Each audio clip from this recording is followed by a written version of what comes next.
Hey everyone, and welcome to something that's a little different than the stuff I normally cover on this channel.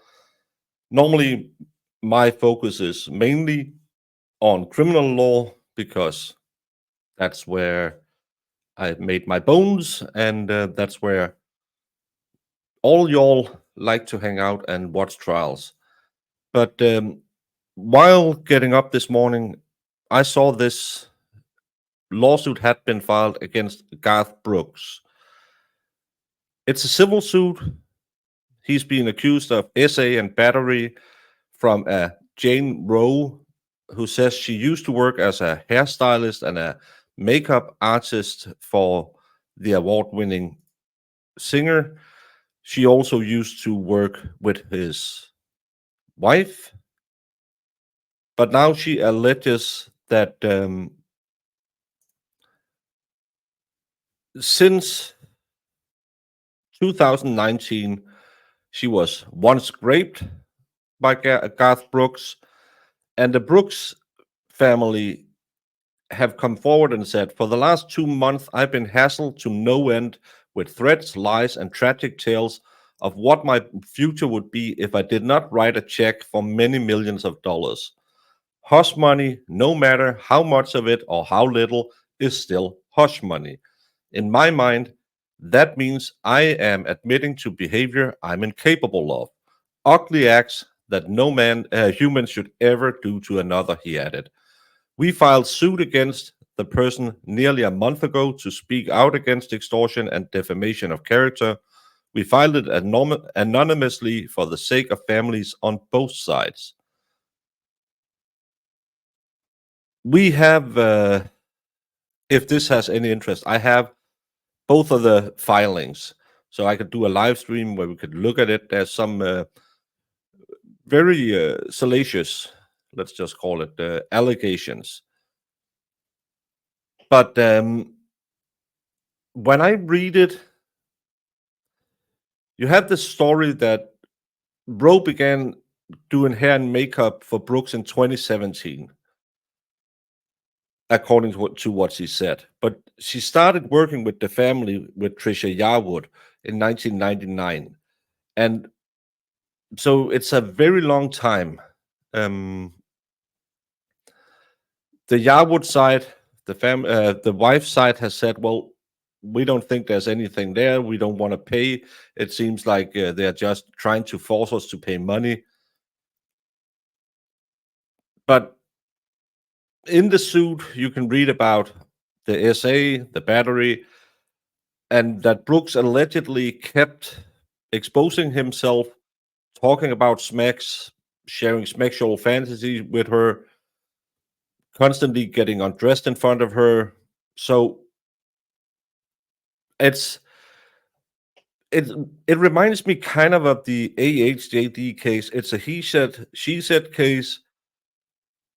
The allegations in her lawsuit is that's a lot of them.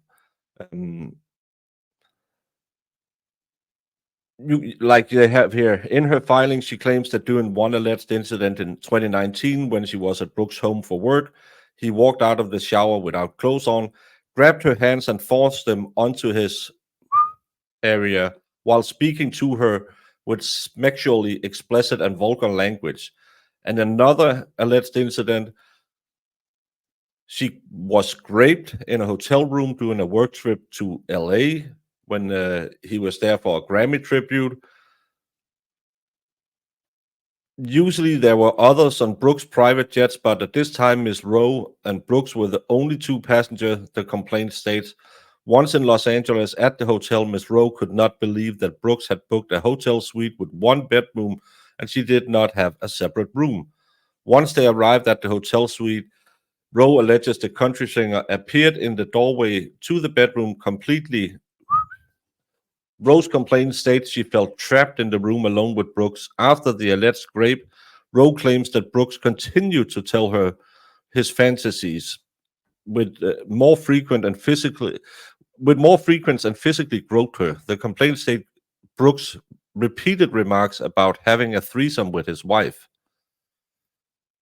In his complaint as plaintiff, Brooks claims the defendant Rose's attorney sent him confidential demand letters alleging smeksual misconduct after he declined Rose's request with salaried employment and medical benefits.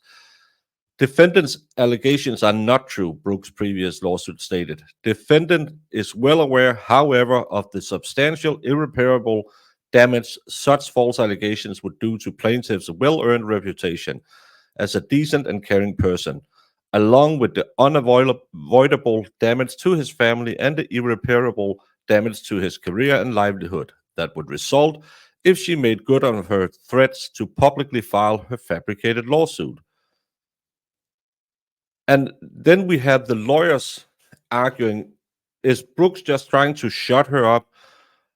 Or is this lawyer more or less, well, probably can't call it blackmail, but sending these demands in the Brooks filings, they claim that it's been going on for a long time, that they kept sending them demands for money. If you don't give us money, we will release all of this. We will tell how it was.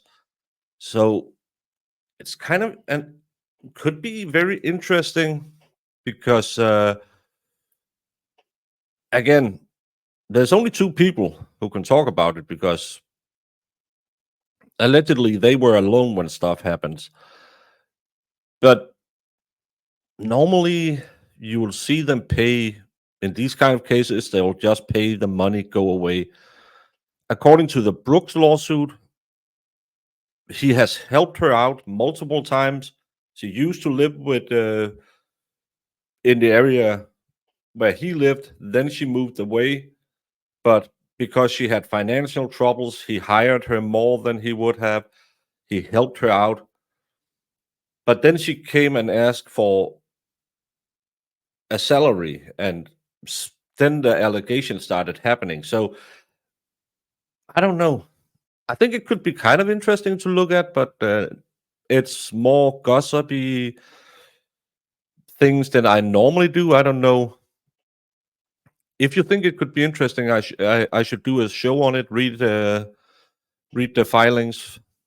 Let me know down in the comments because again, I don't know if it's anything many of you have interest in, but if it goes to court, it could be, in my opinion, it could be the next JDAH.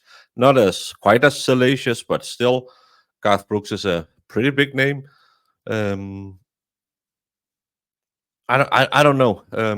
I find it interesting, especially the very two different versions of what had happened. Is she just a gold digger using the access she had to now spin a story, claiming he did something, maybe using the political environment started by the Weinstein, or is he a put-on persona who seems like a good guy and then actually was a really, really bad person behind the scenes? But tell me down in the comments if you would like to have a stream where I read all of this lawsuit from both sides, because yes, it's a little salacious, but it's also could be interesting. But it's not my normal area. And country music, I know Garth Brooks from Friends in High Places, but other than that, I'm not that big of a country music guy. But I like Tennessee, so maybe that could be the angle. Let me know if you want me to cover more of this. Thank you for watching.